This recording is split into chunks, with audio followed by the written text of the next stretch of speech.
I'm a Barbie girl in a messed up world. Life is plastic, not so fantastic. Barbie, I'm going to give you a beauty makeover. And then after that, we're going to play film critic. How does that sound? Guys, let me know when the cameras are rolling, okay?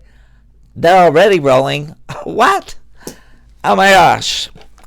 Hi everybody, I'm Bell Bottoms, and you're watching Groovy at the Movies. And today we're talking about, yes, as you might have guessed, Barbie, the new movie. It's a summer blockbuster directed by Greta Gerwig.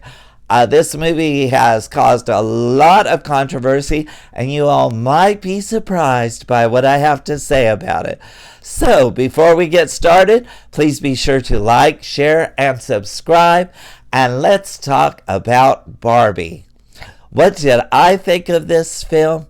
Well, this film was a left woke piece of feminist, man-hating, pastel-drenched garbage.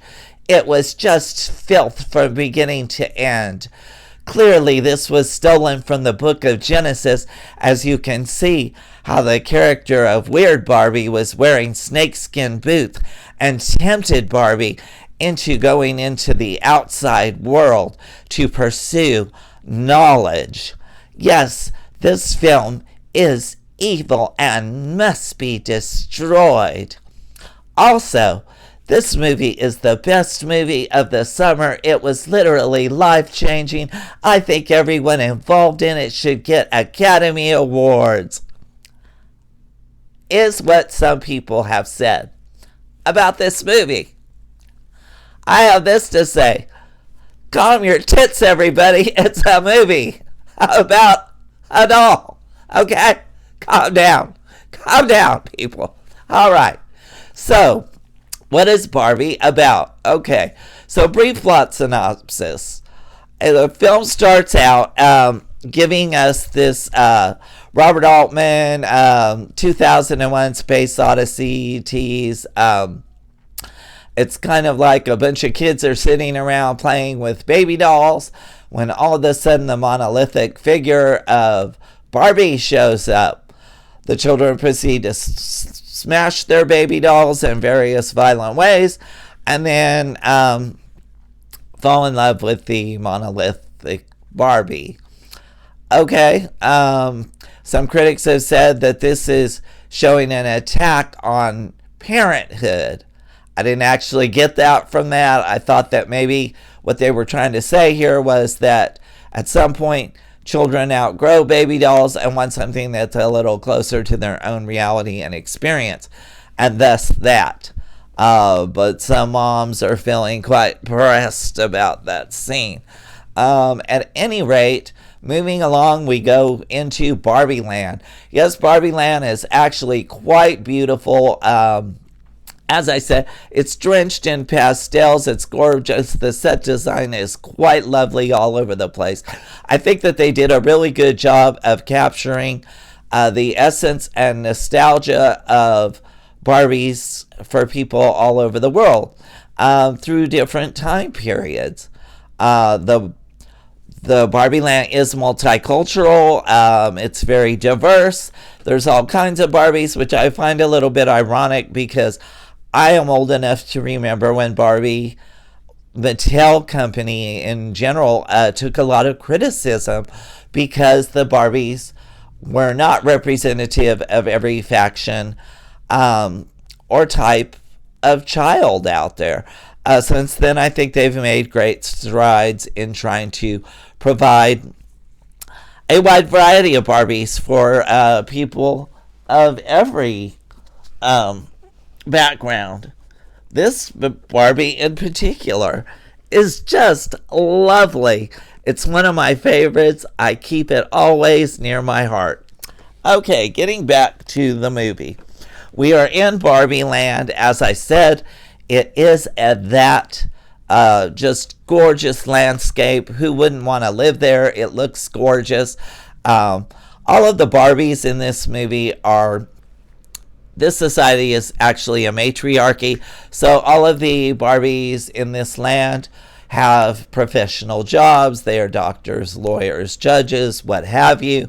And the Kens that live in this world are basically accessories to the Barbie. They just hang out, they go to the beach, whatnot. I don't hate that lifestyle. Can I have it? No, but moving on from that, Barbie is having a great time. She's partying, she's hanging out with friends until one day she has an existential crisis. Pretty deep material for this movie. I actually went into it thinking that she was going to drive around in a car and do some shopping and hang out with friends. I'm kind of glad that this actually was a little deeper than that. That being said, I do think that some of the themes may go above small children's heads, but this is a PG-13 rated film. So, you know, if your kids go, keep in mind that this is a layered film. It has a lot of messages throughout, and some of it may not be... The kids may not always get it, I guess is what I'm trying to say here. That being said, I'm glad that we have something that's thought-provoking. At any rate, Barbie has this existential crisis. She's suddenly worried about things like death and dying. Yes, another adult theme. She's also developing cellulite. She's going through this kind of a life crisis thing or whatever. She finds that her world is slowly unraveling. The showers don't work correctly. Things are going amiss. Ken, meanwhile, is just absolutely obsessed by Barbie, but Barbie is kind of like has relegated him to the friend zone in some way, which is her prerogative to do, you know. I think it did good in showing that not everybody has to do what's expected of them, and that was a good message in the film. So Barbie's world is slowly unraveling. She decides to go seek counsel from this weird Barbie who lives on the outskirts of town, who's played hilariously by Kate McKinnon. I don't know if any of y'all know this. Kate McKinnon is a regular on SNL. Prior to that, she did a thing called The Big Gay Sketch Show. I've always found Kate to be absolutely hilarious. This role was no exception. What was different or made Weird Barbie weird was the fact that her hair was all chopped up into bits. She had a bit of scribbles all over her face. She looked a bit messed up and disjointed, not unlike your host, Bell Bottoms.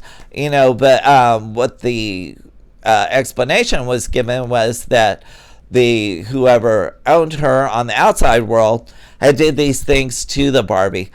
Me having grown up with a little sister who had friends over to play with Barbie dolls, there was always that one girl who was just a little bit left of center, who might have actually done some design work and tried to make over Barbie in some way, you know, including pulling off her limbs or whatnot. They have medicines for that, y'all. At any rate, this weird Barbie explains to Barbie that what's probably going on with her is the fact that somebody in the real world is playing with her, and she's experiencing the emotions and feelings of that person who is playing with her. And then in order to rectify this situation, she needs to go out into the outside world and talk to this person. So Barbie and Ken decide to go on a trek and venture into the real world. As soon as they get there, Barbie is catcalled. She's slapped on the backside by somebody out at the beach. She's treated as, I'm sure many women probably have been, she's made to feel a little less than in the scheme of things. Imagine that in the real world that we live in, that a woman would be treated poorly because she's a woman. That's a novel concept. For some people, that's a little hard to take, I guess. But I got what they were going for there. Barbie makes 2 visits. She visits the school where she comes across this young girl who is actually, I found the character of the young girl to be rather annoying and bratty.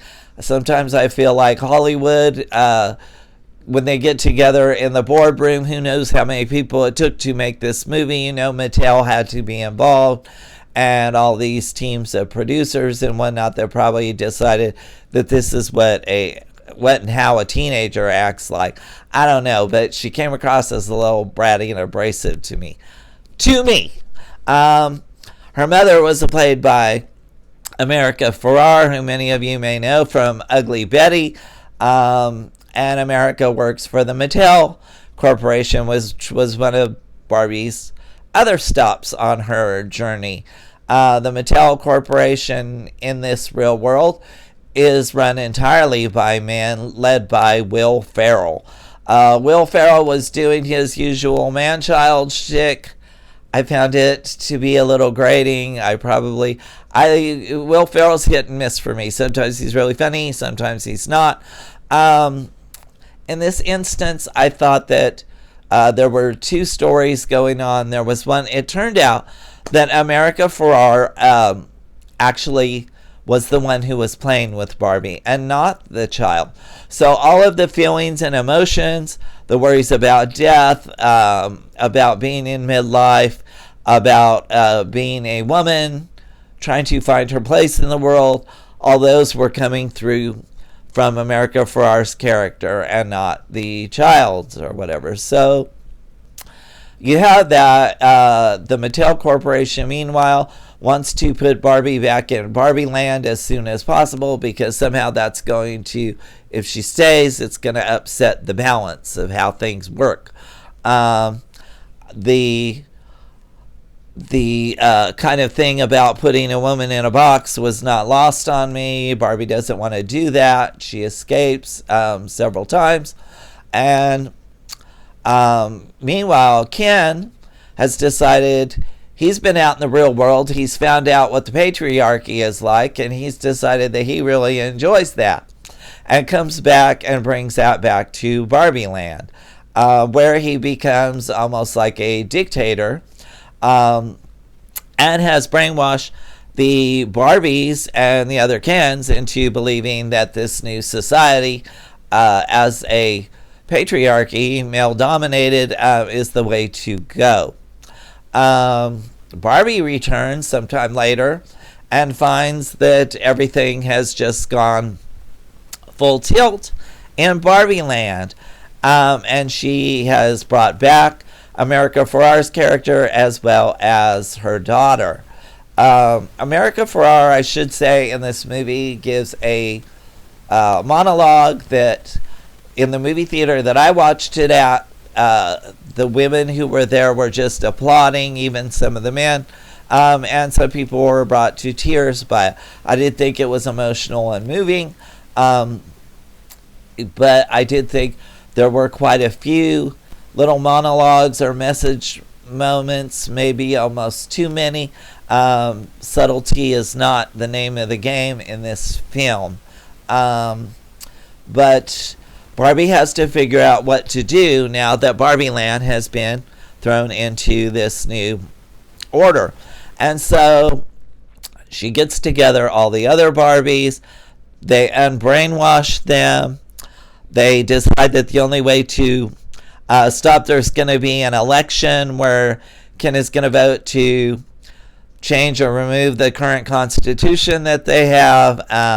And so they figure that the way to do this is to distract the Kens so they can reprogram the Barbies and restore order. And then at the 11th hour, the third act of this, I should say, everything felt a little rushed for me. And I don't know that all the resolutions came together. The Barbies do get deprogrammed, as it were, and the Kens decide that they will go back to being Kens, but at this time now being granted that they can also work in jobs. Although I did find it an odd thing that while the movie was supposed to be about equality, that at the end of it, when the Kens asked if they could have the same jobs as the Barbies, they were told no, they had to work their way up from it. Maybe this was a commentary on the real world that we live in, where to this day, in honesty, women still have to fight twice as hard for the same respect, opportunity, dignity, and jobs that men have. That's just a real fact. And that goes against the grain for some people, I guess. So Barbie also, I should say, towards the end of this movie, she speaks with the ghost of the creator of Barbies, whose the character's name was Ruth. It's Rhea Perlman, who some of you may remember from Taxi and several other films. And she also has a message moment or whatever that causes Barbie to feel that she would be more happy living as a human, a la like Pinocchio. I want to be a real girl now, she feels. Why anyone would want to give up a life in a pastel fantasy land to go where you have to face taxes, where you have to face inflation, where you have to face discrimination, sexism, racism, homophobia, and all that is just beyond me. But maybe she felt that she could get out there and make some changes to that world, as she did in Barbieland. I don't know. But it did leave several plot points kind of untied because so much was thrown out there during this story. Some things were a little bit of a mystery to me. I did find that several characters in the movie made me laugh and some caused some confusion. Ryan Gosling, who played Ken, was absolutely hilarious. The guy should be just go do comedy all the time because the delivery and the timing was so right. Just every joke was landing for me, just funny. I thought he was great. I also thought Margot Robbie, who played Barbie, was really great as well. But obviously her character, while being multidimensional, did not have quite as much to do comedy-wise or whatever. However, I was there for her character as well. I was a little bit confused about the characters of Alan, who was played by Michael Cera, and Midge. Midge was the pregnant Barbie. Both of these two were kind of shunned, sort of ish, or ignored by the other Barbies, and that seemed a little odd in a universe where all these people were dolls, rather, were accepting and whatnot. I just found their exclusion to be a little odd. Maybe that can be the follow-up sequel, where we get to find out, see Midge and Alan hook up or whatnot, and get their story or why that they're not as beloved. Just the fact that they're pregnant or wear cast-off clothing from Ken, I don't know that excludes him from the society. At any rate, some minor plot points. What did I think of this movie overall? I thought it was great summer fun. It was so beautiful to look at. Obviously, the set design was just impeccable. A lot of attention to detail and nostalgia for people who actually love Barbie and love the franchise, I think, is there. Is this movie for everyone? Is the big question. Well, let me answer that for you. I admittedly do not always care for certain genres of movies. Case in point, what is it? The Gone in 60 Seconds franchise. It's not terrible. It's just not something that I'm particularly interested in. So if that is, if movies about dolls are not your cup of tea, well, that's fine. This may not be the movie for you. If messages about multiculturalism, diversity, sexism, racism, whatnot, gender, politics or whatnot are not your cup of tea, maybe this movie is not for you, and maybe you should ask yourself why not. but you do you, boo boo.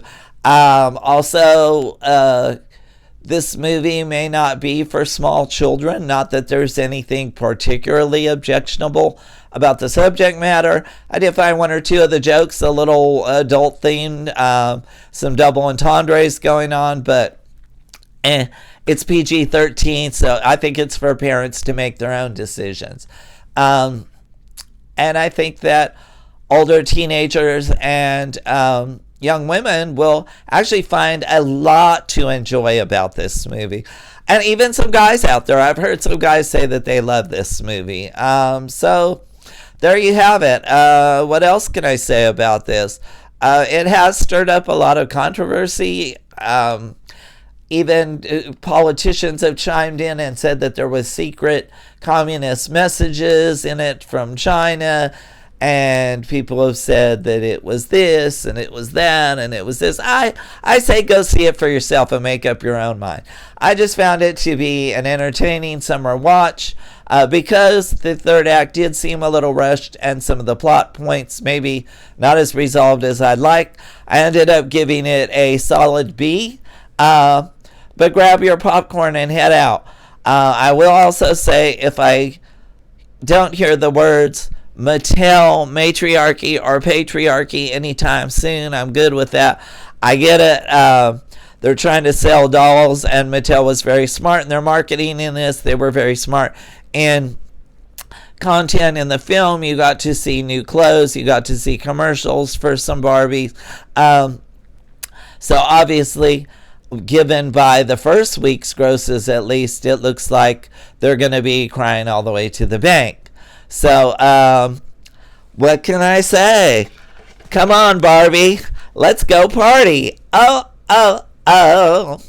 Don't forget, if you liked this review, be sure to like, share, and subscribe. Thanks for tuning in. Until next time, this has been Bell Bottoms with Groovy at the Movies. Bye, y'all.